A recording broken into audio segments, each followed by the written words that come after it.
Yeah, I know. That's us.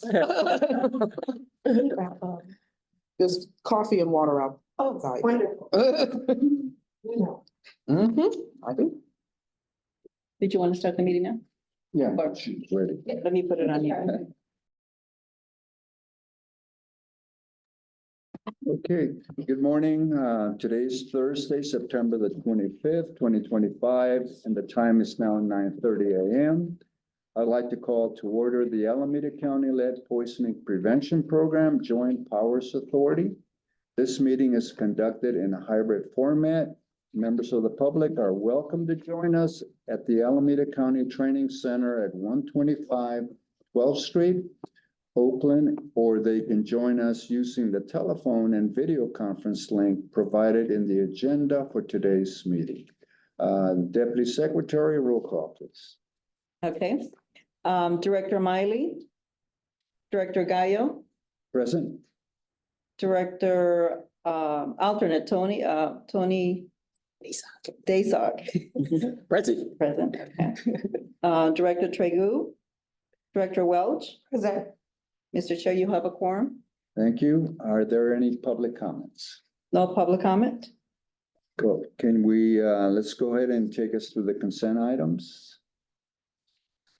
We do need an action for June 26th meeting minutes. We need to vote on that. Aye. Director Miley, Director Gallo, Yes, aye. Gallo, aye. Alternate Daysog, Now, I didn't attend the meeting, but is it okay if I vote yes? for you Tracy? can vote yes, or you can abstain.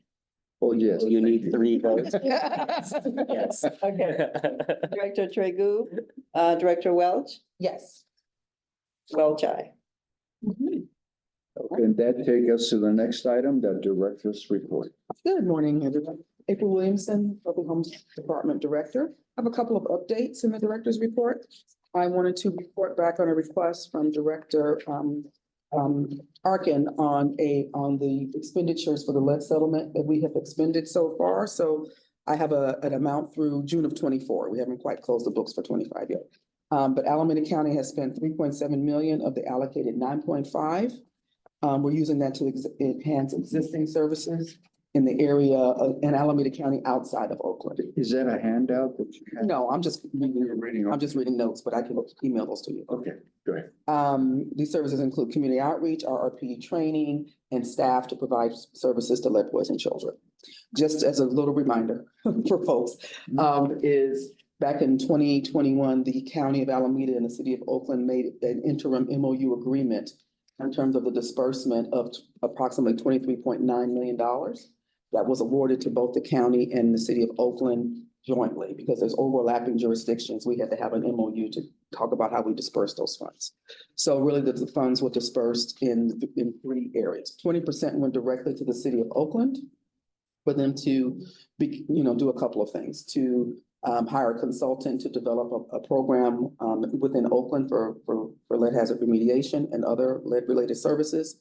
And 40% went to the Alameda County Healthy Homes Department to provide these services outside of Oakland. And 40% is still sitting in an account waiting for us to come back and talk about what that program design is in the City of Oakland. So that still hasn't been expended yet. On that point, staff did attend at the end of June a preliminary overview from the City of Oakland staff on the program design for the equitable lead hazard program in Oakland. There was a lot of program elements. They're still working on it. They've hired a consultant to help them design that program. And based on their timeline, they are anticipated this fall to be able to come back to the county and say, this is the program, and then we'll look at it and start negotiations from there. I did reach out earlier this month to see if there was a more definitive date in the fall, and I haven't heard back yet. So, but we'll keep calling to see what that is. But, fall is September, October, so we'll see what happens there. Yeah. Any questions on that? I just had a clarifying question Yes. about the funding. Is there a timeline or a date that we have to spend all of the money by? No, Okay. there isn't. There isn't. It was There was initially when it was a judgment, there was a time defined, but because it turned into a settlement, it became no time limit at all. That may be what you're thinking about, because that was a thing. Yes, So when you say 20% to Oakland, how many millions? 4.7. 4.7, and that 4.7 is still in the bank. I'm not sure what their spending is on. I keep asking I know you do, but I do know that, like I said, when we met with them to talk about the program design elements, it was very clear they were spending it on the consultant. So the consultant is working, so You met the we consultant? met the consultant, they're doing great work. That contract was somewhere between 150 and 200,000, I think. She's from Maryland? Yes. Where do we have to go to Maryland to bring some? Well. Anyway, Material expert. Well, there we go. anyway, so, And then the other, and then they were gonna really use that to start the implementation of the proactive mineral inspection program. So that was part of the design to get that going outside of any of the negotiations that had to happen. So that's where I would think the money is going to. okay, and when we say 40% to Alameda County Healthy Homes, Mhm. how many millions is that? That's 9.5. 9.5 million? 9.5. And that's still not being allocated or used? No, we spent 3.7 million of that so far. Oh, you have used Yeah. 3.7? Yeah, we're using it to enhance our existing services and do more of what we're already doing, Okay, those types of, and you're overseeing that? yes. Okay, good. But again, getting back to the timeline, Mhm. I know that Latanda Simmons is no longer there, so. Yes. So So who is Betsy Lake on? yeah, over there? that's who I've been talking to, exactly. Okay, That's exactly. That's who I sent the email to her and her team, okay, just to get a better sense. So You know, my- yeah, and just on that issue alone, because I'm on the Education Partnership Committee and Mhm. I hear from the Oakland Unified School District, so they're still having issues with letting the water. And they've been trying to get to us, see if we could use that money. But I know we went to your administrator and your legal office. Yeah. They said no. And both the county and the city have said legally no. Have said no. Okay, so that hasn't changed. That hasn't changed. Like I said, They're still a both request. attorneys, both I'd agree that that's not an appropriate use of those funds. Okay, Also staying on Oakland a little bit here, the equity-based lead program, they submitted a grant application to HUD for lead as a control grant in the amount of $4 million, and they want a complete remediation of 51 units.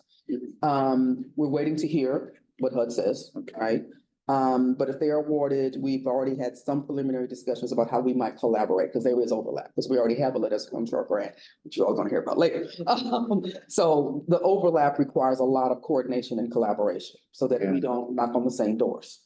There's a lot of need in Oakland for sure, so that's fine if they have a grant and we have a grant, but we just have to be coordinated in our efforts. no, but I really appreciate, and I'll stay closer to you, because that's one of the, I mean, we've been at this for 4 or 5 years and we haven't money's been sitting, I thought we were using, but it's been sitting in the bank. But then one of the things that's happening within the county and the cities, well, I'm gonna borrow money from this funding source to do that activity. And going through that budget, I caught them doing that quite a bit. I said, but you can't do that because it's specifically For for this thing, right? the voters ever find out, man, they can, anyway, That's so one of the good you can stay on top of. No, I will. I'm reporting back to you all on the. Yeah. Because I know that's something that you're very close to, Okay. council member. Thank you. Yeah. The other update I wanted to provide you is very relevant to this board, is that, our county service area fee, which has been $10 since 1991. $10 per unit since 1991 has not changed. It didn't have a escalator on it or an inflationary. Oh, anything. my. Nothing. So we have hired a consultant to help us do some polling and some strategy to figure out how we could get on a June or November ballot, so that we can figure out how to increase that fee, because it's just not cutting it. Right, over 30 years, it's been $10. So more on that as that polling information becomes available. So they're going to probably do the polls in the next 2 weeks. Okay. So I anticipate maybe for the October meeting or so that we can come back and see what they say. and what the next steps are. Did you say 1990 was the baseline? 10? 1991, $10. 1990. And you're gonna tell me what that's worth? Yeah, what should it be at if we're gonna match it for today? Yeah, one of the things, you're right. $23.79. If that's just that base. Yeah. And that's just that base. That's not doing any other things that Other we see this things, great need exactly. for here, right? So it's like, yikes. Uh, Not keeping track, for sure. We'll say more about that, but we're at least happy that that's moving and that's a possibility. We'll see, but the climate, we know what the climate is for any kind of, fee or tax increase, but we have to try. Yeah, well, there's gonna be plenty out there. From the school districts Yeah, to the cities to the it- counties, the it is. state and the It is. feds are all asking And so- taxpayers for more money. Exactly. And so, not the ideal time, but we have to try. Yeah. We have to try. That concludes the director's report. Okay, any questions, other questions? The only other one that I would have with the money that we do have, besides Oakland, what other cities would you say has a significant lead in the paint issue that's facing the county? I will talk to my letters of control grant manager for that one. Yeah. Speaking within the county, the history of construction really is West Oakland, Berkeley, and Fruitvale areas. Those were the first to come up. Those are the oldest housing stock that we have in the county. Now, there are probably some really old farmhouses out in Dublin and Pleasanton out there, because some cacique probably built something out there back in the day. But let's just say the economic need is not the same. So they're not pulling on our program in the same way that Oakland and West Oakland would be. Now, there's old housing throughout Oakland and throughout the county, but the concentrations are West Oakland, Fruitvale, Berkeley.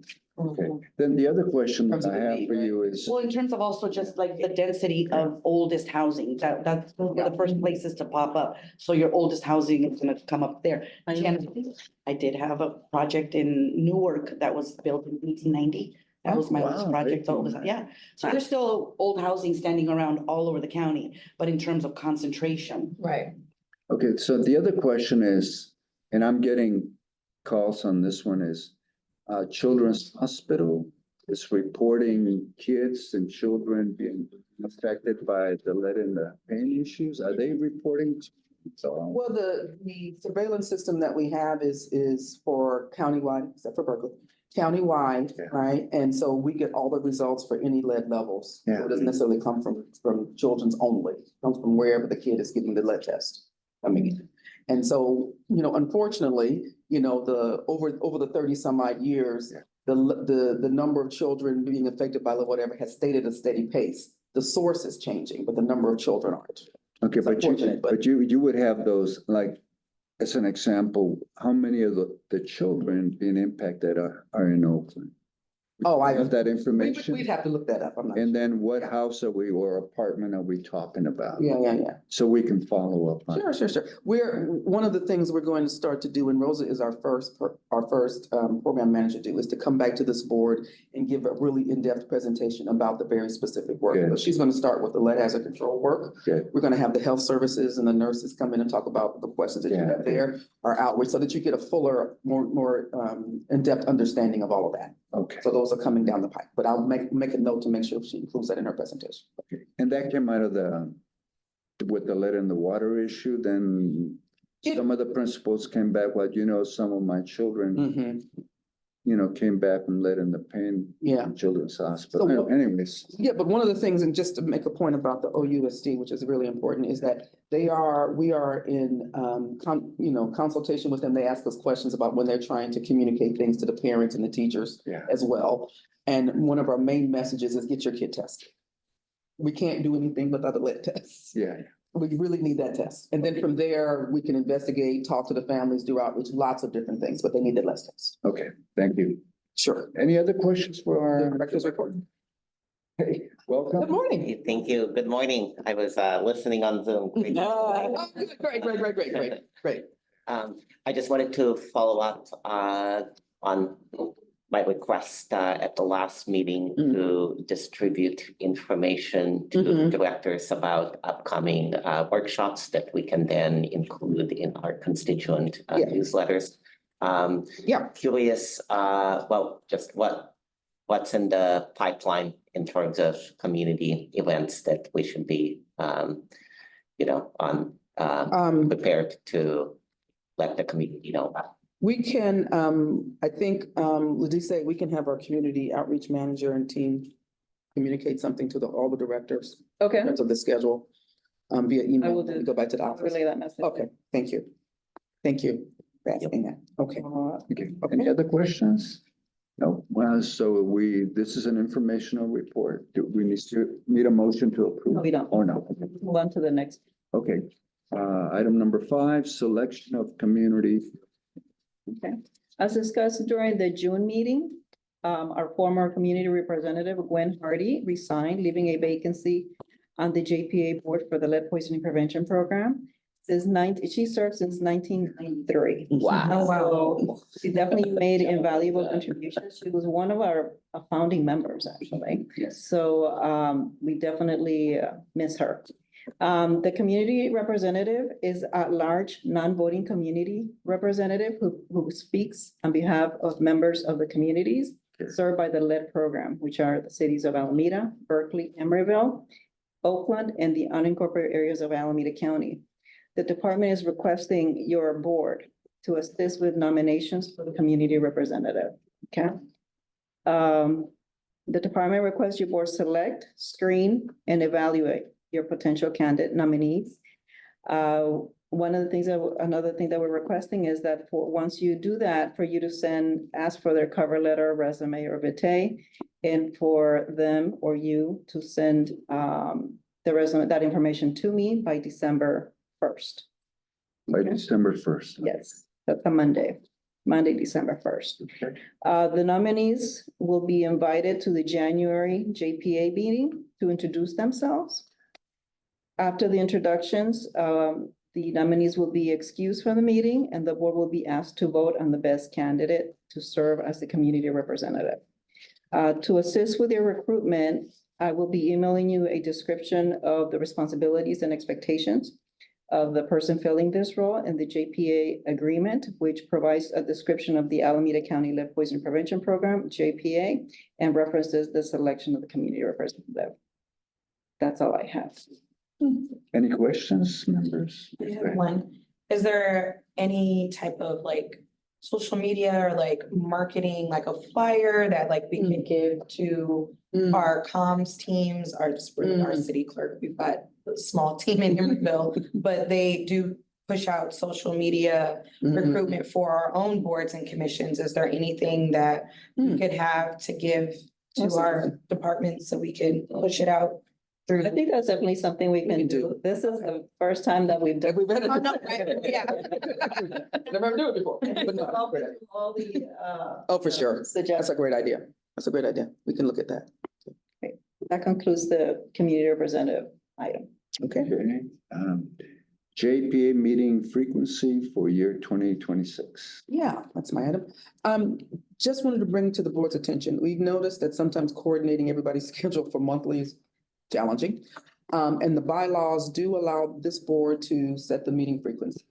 So just given our current patterns and whatnot, the nature of the decisions that we make, I wanted to ask you all a question. Would quarterly help us focus better and be a decreased burden on you all's schedule to meet quarterly? You can vote to do that. We could, and we're thinking about, if you all agree to do this, that we would start with January and then meet quarterly after that in 2026. So wanted to put that option on the table if that's something that you all would like to discuss and visit. So quarterly, we would meet once every 3 months. Yes, And that meets the requirement it does.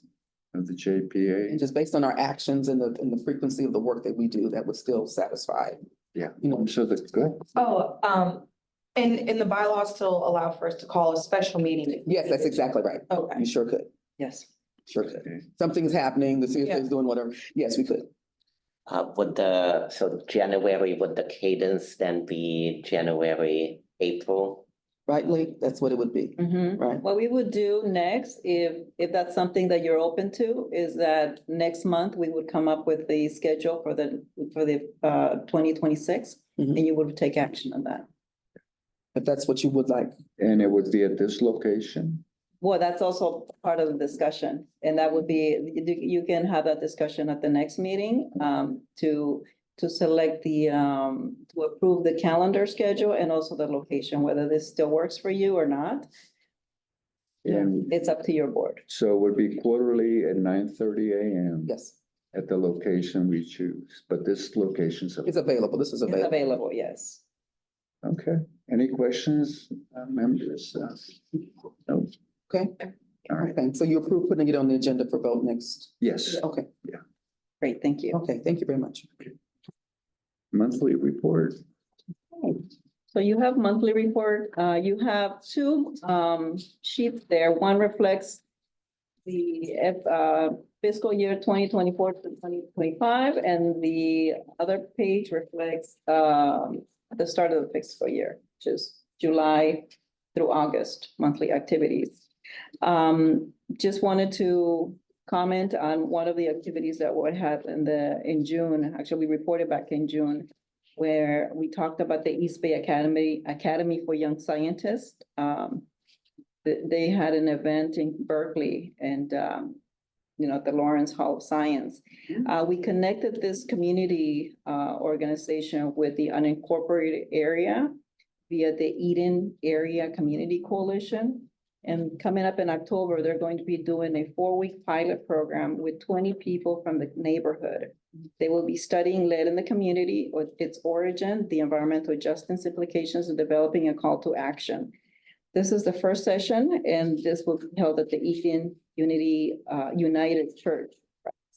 But the organizations such as REACH and San Lorenzo School District and others have expressed an interest as well in hosting sessions that way.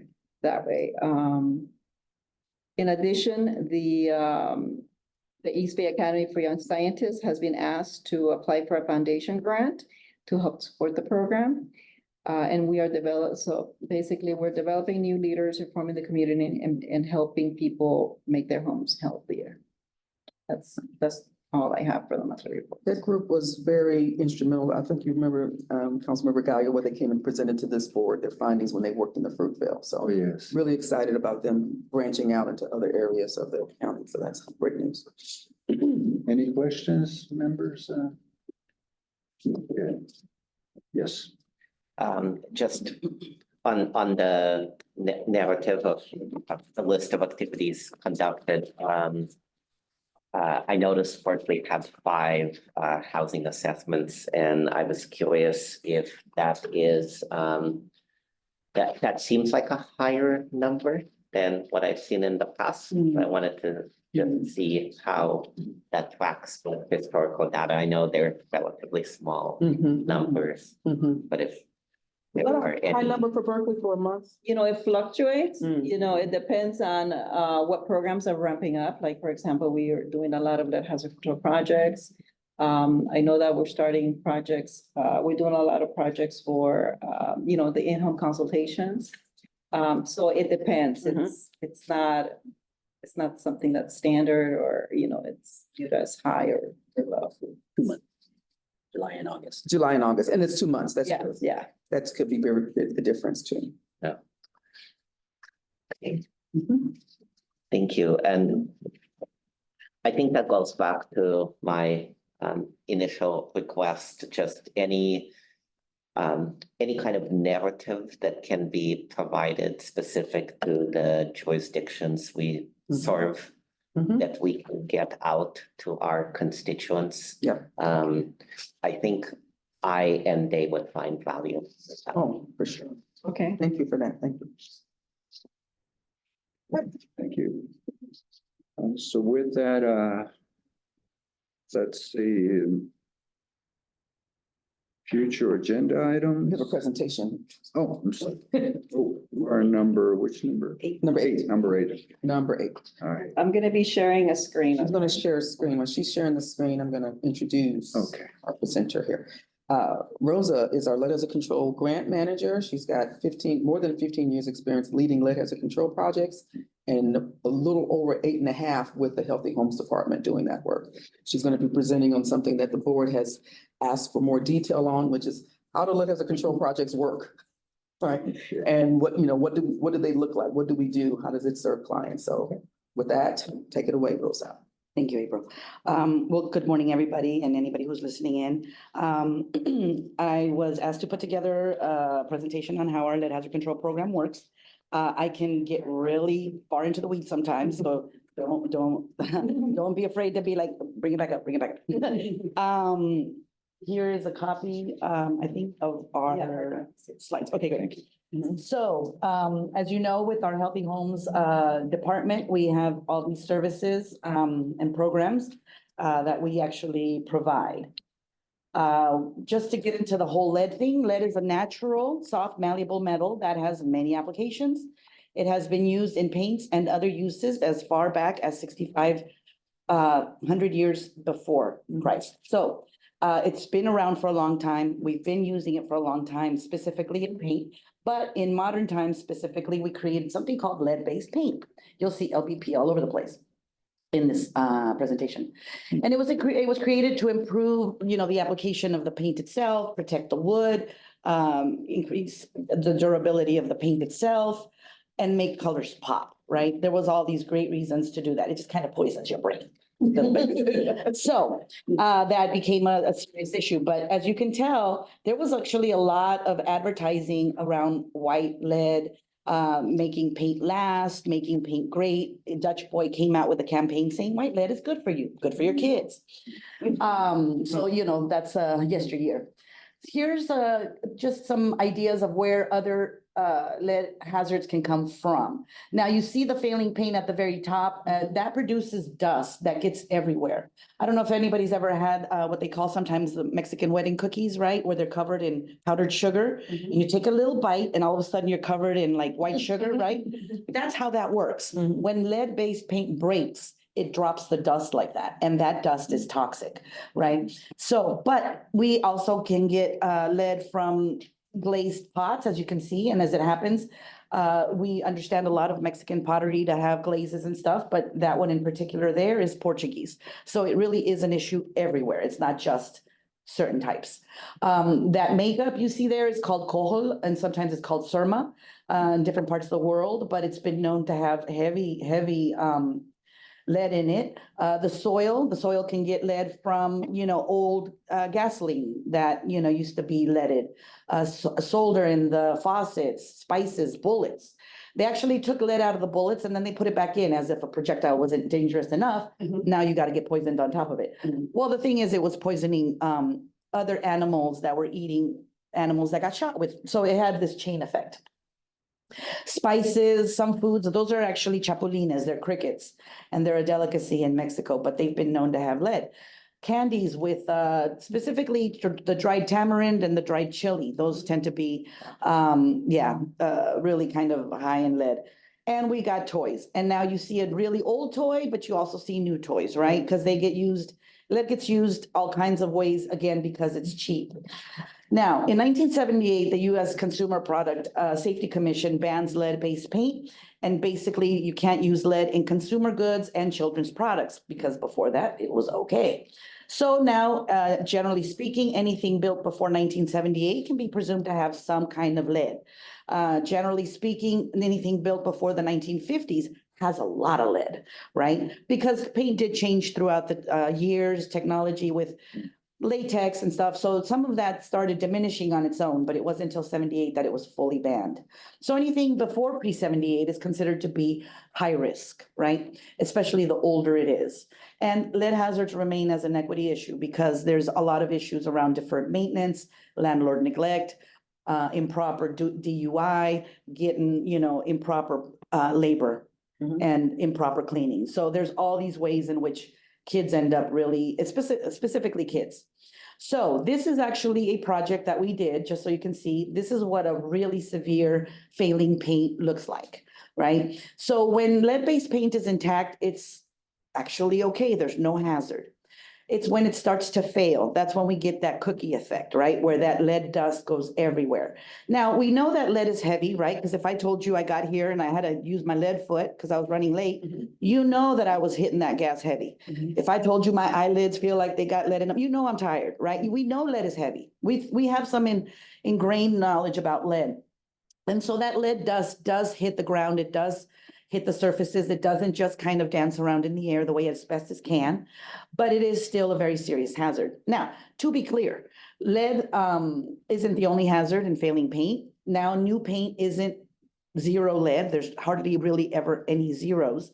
But even newer failing paint is bad for you because of the silica and all that. So failing paint all around is hazardous, but when it has lead in it, it has a serious impact on the nervous system, especially developing children, right? So if it's failing on its own, or you're actively disturbing it, right? It could be that I crashed into it. We've seen that. Or I'm supposedly trying to fix my own house, but I'm not doing it right, right? We had a situation where a young father during the pandemic didn't have work, found himself frustrated and wanted to do something positive. He knew bad old paint was bad for everybody. So he starts to do the work himself without any training, without any real proper protocols. Yeah, he poisoned his, and you know, the hardest part is knowing he never, ever would have done this, right? Had he known, but he ended up intoxicating, his whole family. But his 2-year-old toddlers ended up having to go to Children's Hospital within a matter of 48 hours because the levels were so high. And so, you know, he was disturbing the lead-based paint, trying to fix it, but he created a worse issue. So if it's failing or if you're actively disturbing it, then you are creating this dust, and that's where the intoxication comes from, right? Now, children under 6 years old are the most vulnerable to this hazard because they're still developing everything, right? They're developing muscle, bones, brain, everything. You and I are generally, we're cooked, we're good. Now, to be clear, if we were to take in some lead intoxication, we would not be okay. But with a child that's still trying to develop its brain, its nervous system, and everything else, it is really a problem. So I would like to bring this up because this is the patron saint of our program. So this is Millie Bush, and you can see the White House behind her. So she was the actual pet of the Bush family, the first Bush family that went into the White House. Now, as it happens, he went in 91, right? And so it just happened that the White House has its own cycle for maintenance and rehab and whatever. So when he went in, it was just time. It had nothing to do with him. It's just the schedule of the house itself. So as they're doing this rehab work, painting inside and outside, Millie gets intoxicated and terribly sick, right? And so they take her to the vet. It's like, what's wrong with our little dog?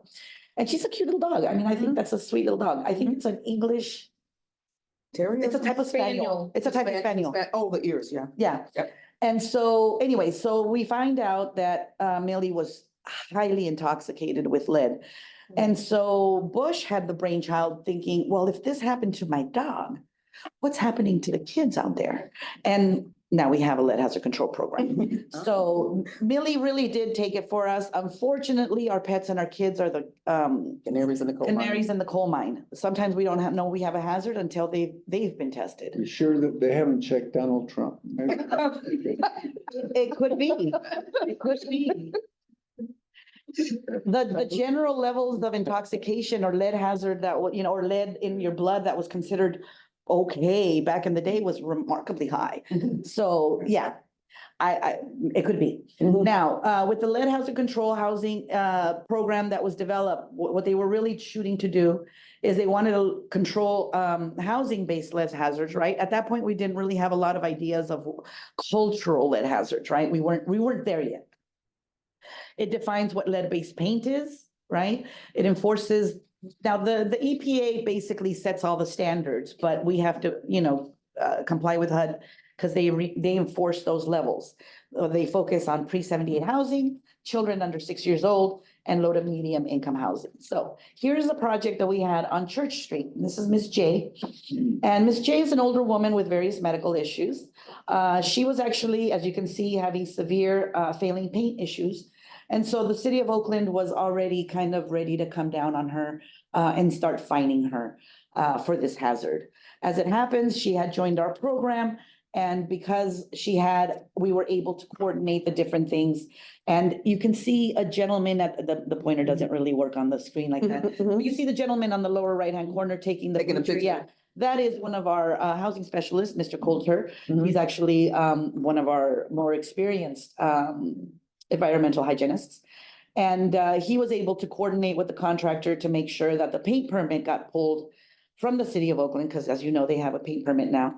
And so the fines and all of the weight of the city basically pulled back. And that means a lot, because we're dealing with folks who are usually on a limited income with, as you know, when things get hard and times get tough, housing and maintenance and paint and those kinds of things, they really go back burner. And so to get to this point, it's a lot of years of economic distress that back burner never reaches the front. So we're dealing with a lot of really serious issues out in the community. And so we're actually very happy to do it, but this is kind of what we're running into.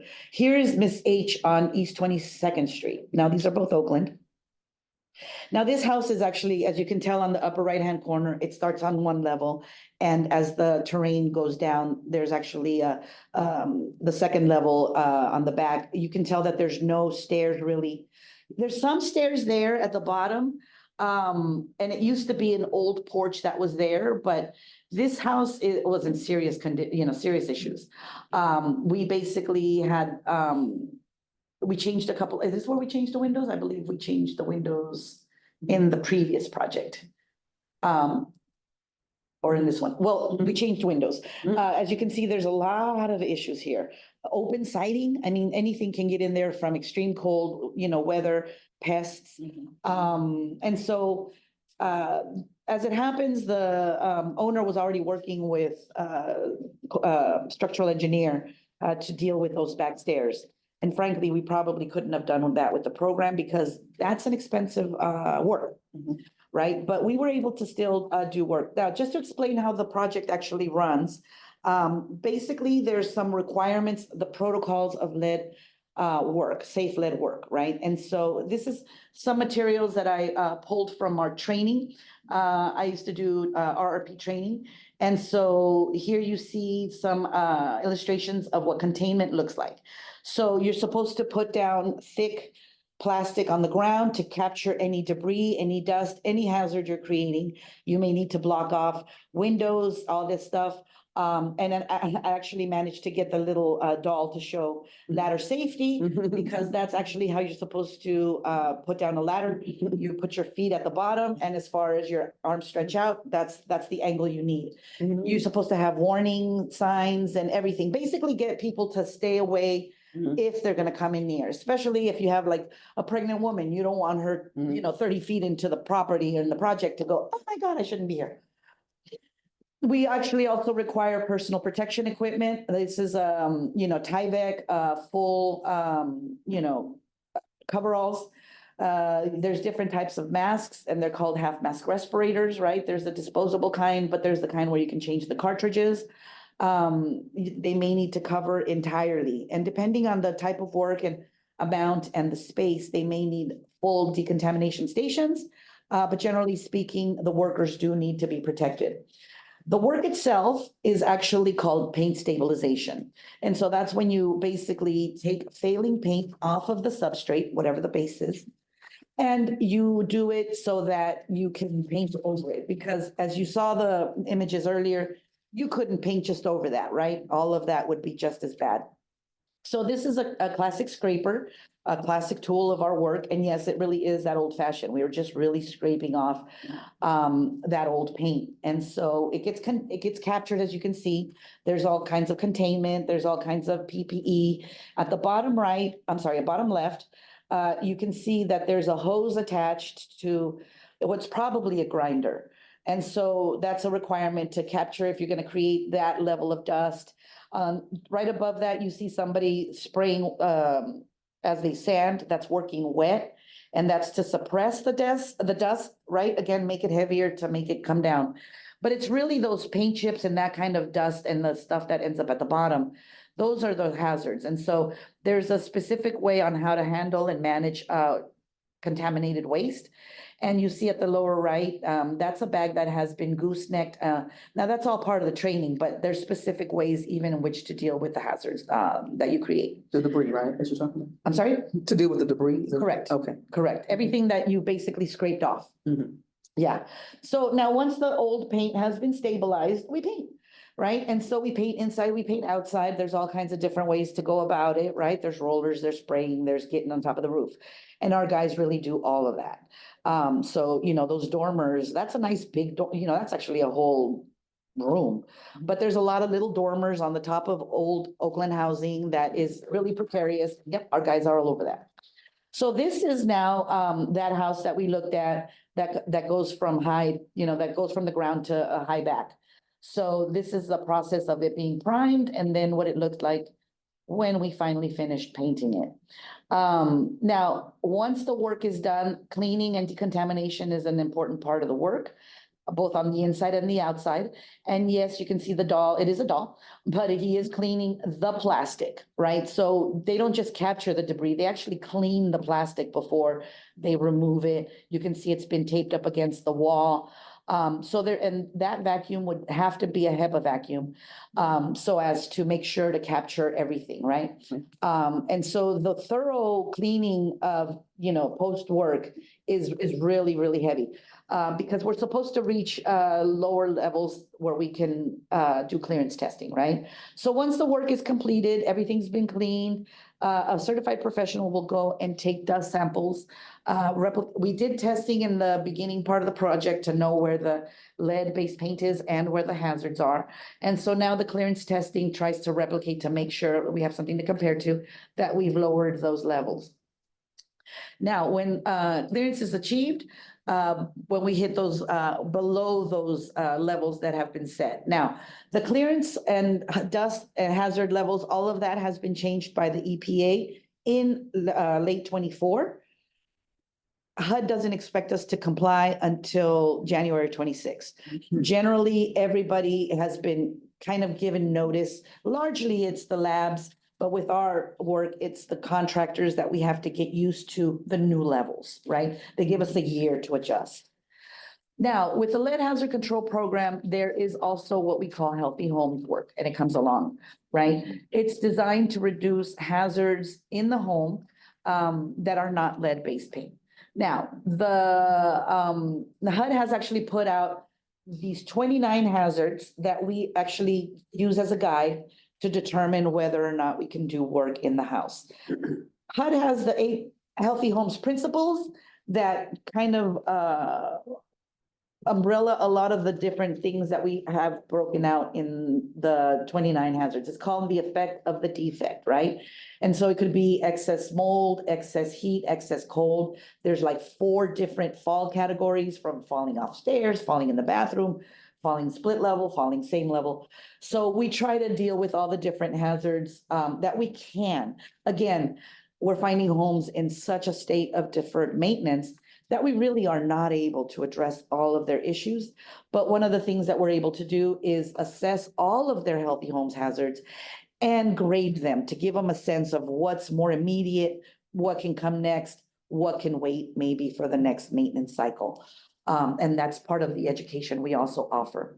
So here is the project where Miss J, this is where we replaced 6 windows, I'm sorry. And so we replaced, that was part of the healthy homes work, right? Because that wasn't a lead work. We replaced a crawl space access door, which we could technically pay with lead money or healthy homes money, because we're trying to control from pest intrusion, right? We installed smoke and CO alarms, carbon monoxide, which especially in the city of Oakland, we cannot leave a house without alarms if we do nothing else. Installed safety outlets and a new range hood. With Miss H, her healthy homes work included the scope of work. That's what SOW, sorry about that. Including repairing the siding, installing alarms again, and installing safety outlets, basically, so that if, near wet areas, so you don't get electrocuted. Now, we have been in service for over 30 years doing these HUD grants. At this point, we have remediated well over 1,600 units in the 14 grants that we've received from HUD. We're committed at this point to remediating 140 units during the current HUD cycle, and we're about 30 units in so far. We've trained about 1,500 property owners or their designated rep. They could have, you know, their children who mind the home, or maybe what's it called? Property Property ma- yeah, managers. exactly. Mhm. So they can send somebody else, even if it's not themselves, somebody who's responsible for their properties, to make sure that they're trained on all the proper work. We've provided over 800 technical assistance for unsafe lead conditions and unsafe lead renovation work. That's when work is being done improperly in the community. We've done an estimated almost 2,000 education and outreach countywide campaigns. Over 17,000 lead poisoned children receive services from the Department of Childhood Lead Poisoning Prevention Program. So after 30 years, we have deep roots and heavy results at this point. Now, this is half of our flyer that we use to promote the program. At this point, we basically are offering up to 12,000 for painting hazards. Sometimes we go a little higher, sometimes we go a little lower, depending on what the property actually needs. And, you know, here we have our criteria for qualifying. The house generally has to be built before 1960, even though we focus, or the laws and everything focuses on pre-78. Really, it's before 60 where you see the more heavy-handed lead-based paint in the homes. As I mentioned before, the changing technology in paint with latex and such. After the 60s, you're really seeing a lot less. There's likely to be some somewhere in the house. It's just not the same amounts. And so we really want to focus on families that are low. I say low to medium income because the brackets are generally pretty generous, I think, considering that we're in the Bay Area. We know that you need to make a lot of money to still be broke. Right, so I say generally low to medium because they are pretty generous. And so we are focused on trying to remediate homes where there are or will be young children, again, to make it a lead safe home. So as you can see, the income brackets on the top, it's basically how many people live in a home and what their maximum income can be, right? And so, I mean, I think those are pretty high brackets.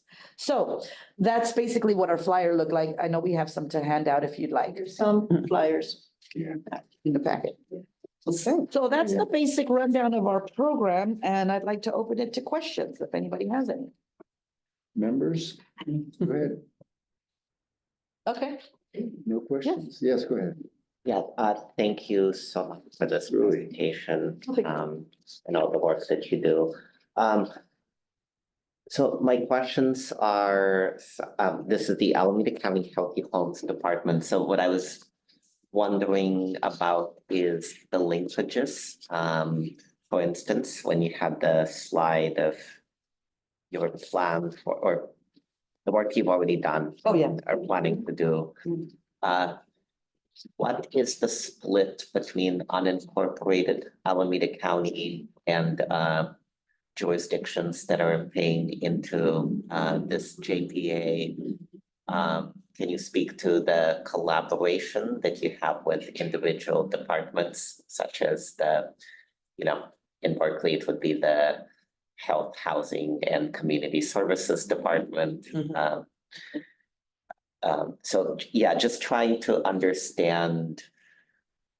Obviously, there will be a lot more properties that can possibly be addressed. So how does that prioritization happen, and what is the geographic split around that? Right. Well, we do our outreach countywide. We have various partners within the community that we do work with. It's easy to say that the majority of the need is in Oakland and the majority of the pull is from Oakland. As the program manager, I have been trying to reserve slots for outside of Oakland specifically to make sure that we're reaching as many people as we can. Especially now that Oakland is starting to develop their own lead hazard control program, we can put more energy towards, our areas outside of that. the various relationships at this point is hard to speak to because they can be varied depending on what we're talking about. I know you're concerned with Berkeley. I haven't had any meetings with Berkeley anytime recently, to be clear and transparent. But I'm definitely open to that because I know that Berkeley is one of the oldest areas of the county and has some of the oldest housing stock to begin with. I know that Berkeley generally also has a lot of control over what they do within their own city as well. So I know that there's inroads, I think, to be built. Sure, in terms of the thing. And you asked about like the unincorporated county? Yeah, it's more for my edification because it's in our member jurisdictions, we have departments that collaborate in Alameda County. It's Alameda County, so I was just curious about the overall picture, like within, like if you have a plan of how many cases to address, how does that plan get developed in terms of, All of the who services? makes it on the list? All the services? What is the process? So there's a couple of things I want to mention just before we go any further, is that people do apply and it doesn't necessarily mean they make it through for various reasons, right? Income and child, the presence of a child or the absence of a child may be the easiest and most obvious. But we've actually had people that apply. We have the housing tested. The lead is there, but the housing is not in such a condition that there's hazards. So then there's no program, right? So sometimes who ends up being in our program doesn't necessarily represent who's actually applied and how our outreach has been operated, right? So I think that we do need to maybe work out some of that nuance and some of those different pieces, because there are a lot of people that apply but don't necessarily make it into the projects or the program as a project for a number of reasons. Another reason, I'm gonna just add to something Rosa was saying. So, Rosa's speaking specifically to the lead as a control, program, but overarching from your perspective of like all of our different services that we have, right? So specifically for this board and the CSA services, it's the 4 cities, because that's who pays the fee. And those are the very specific services that only those cities receive. And so when Lita is talking about the in-home consultation, that's only the 4 cities. Hayward doesn't get that, they don't pay the fee. So for CSA services, it's very specific because the people who pay the fee are the ones who are getting the services. Right now, even though the unincorporated is technically part of the CSA, they're not paying the fee, so they don't get those services. So in terms of being proportional, I think to your question about like, who's paying and who's getting, for CSA services is very specific, but for other services, it's really is like when they come to us, when we outreach, do they qualify? But CSA is very specific. It's a very specific way that we proportional those services, if that answers your question. Yeah, I think it does. I have one more question and then a general comment on the no-cost lead paint repair funds. Is that something that anyone in Alameda County or within the CSA territory can apply to, regardless if they may or may not have their own department? Oh, no, the program that Rosa is representing, it is countywide. Anyone in Alameda County can apply. And I would, very much welcome an email that we can include in Oh, the great. monthly newsletter. Put together a packet of all the stuff, all the things. That sounds fantastic. But my broader point is, I think I'm not the only city that's in this situation, so I don't think I'm just speaking for myself, where we are under enormous budgetary pressures and are being driven to try to do more with less. Yeah. This is the time to really think creatively and strategically around opportunities for partnership and Oh, for sure. collaboration, Yes. and removing duplication of efforts Yes. such that we can still be able to serve our communities. Thank you for that. Thank you for sure. Just, I don't know if this is exactly responsive to what you're asking, but I think that one of the biggest issues that we have is the lack of education around housing and how to deal with your own housing, right? Especially with people that inherit the house aren't the people that got the house. So there's a real disconnect. One of the things that I think I would love to see develop more is educating the public on how to take care of their own housing, because it's easier to deal, like stitch in time, right? It saves 9. And I think that if we had more education around the county on how people can be more empowered to deal with their own homes. There's so much out there that people just don't know what to do. I ran projects for almost 8 years, and there was a while where I felt like I got all the widows, right? And these were older women who, my husband took care of the house. I took care of the family, right? And now he's gone and I don't know what to do. And the house kind of shows it, right? And so obviously they may not be the ones that can do that, but our program has as far back history in terms of the earliest lead testing was done by the Black Panthers, right? And they actually used to organize together to help people do housing and repair and rehab within their own areas, right? Now, did they have the knowledge, the training, and how to do it safely? Those things came later. So, but we have them now. And I would love to get to a point where we can, maybe not the exact same model, but something along the lines where we empower people, because that's really the best way to do the most with very little. I always talk about our program as we do the most with the least, because that's ultimately what we are charged with as, stewards of public funds. But the most igniting thing that we could actually provide would be education and training, which we do offer with our program. But I don't think people understand enough, even the lead situation. People think it's, somewhere else, not now, not here, not now, somewhere else 100 years ago, right? Where in the reality, I meant to mention this earlier, this is about a gram, generally speaking. We agree, a little packet of sugar is a gram. If I had this much in pure lead, I could contaminate over 50 homes above the hazard levels. Whoa. And those are the old levels. The new EPA levels, I might be able to do 100. Right? And so people don't know that. And they don't know that if I'm starting to mess up the paint, that I'm doing everything that comes with that. What you doing? Right? And so information and education is really the most valuable thing that we could probably offer. Go for that $10 fee. Okay, so. And we do a lot of IHCs. Oh, for sure. That's right. We did quite a bit. Yes, any other questions, comments? Okay, well, thank you for that information. We'll follow up with you in terms of, working on the Oakland relationship. Yes. What is Oakland doing and not doing? So I'd like to work directly. Sure, with you. we'll do that. Okay, so let's see, where are we now? Future items, agenda items, members, any future recommendations for the items, the agenda?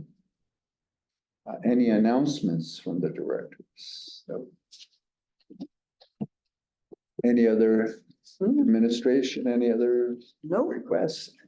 And so we'll get, in terms of the quarterly meeting. We'll come back. Send us the schedules. Yes. How that needs to be done for us to approve. Yeah. And now in terms of getting that special nominee to represent, so we would provide you recommendations in the background. Yes, December 1st. I will send you some information that you can use to recruit your nominee. So does this group have the opportunity to interview the candidates, or does that go to the supervisor? No, the intention is for the nominee to come in January, introduce themselves, and then at that time you can ask as many questions as you wish. And then there'll be excuse and for you to vote. Okay, so we're clear? So with that, thank you, and the meeting's adjourned. Thank you so much, everyone. Thank you. Thank you. I took my notes. I'll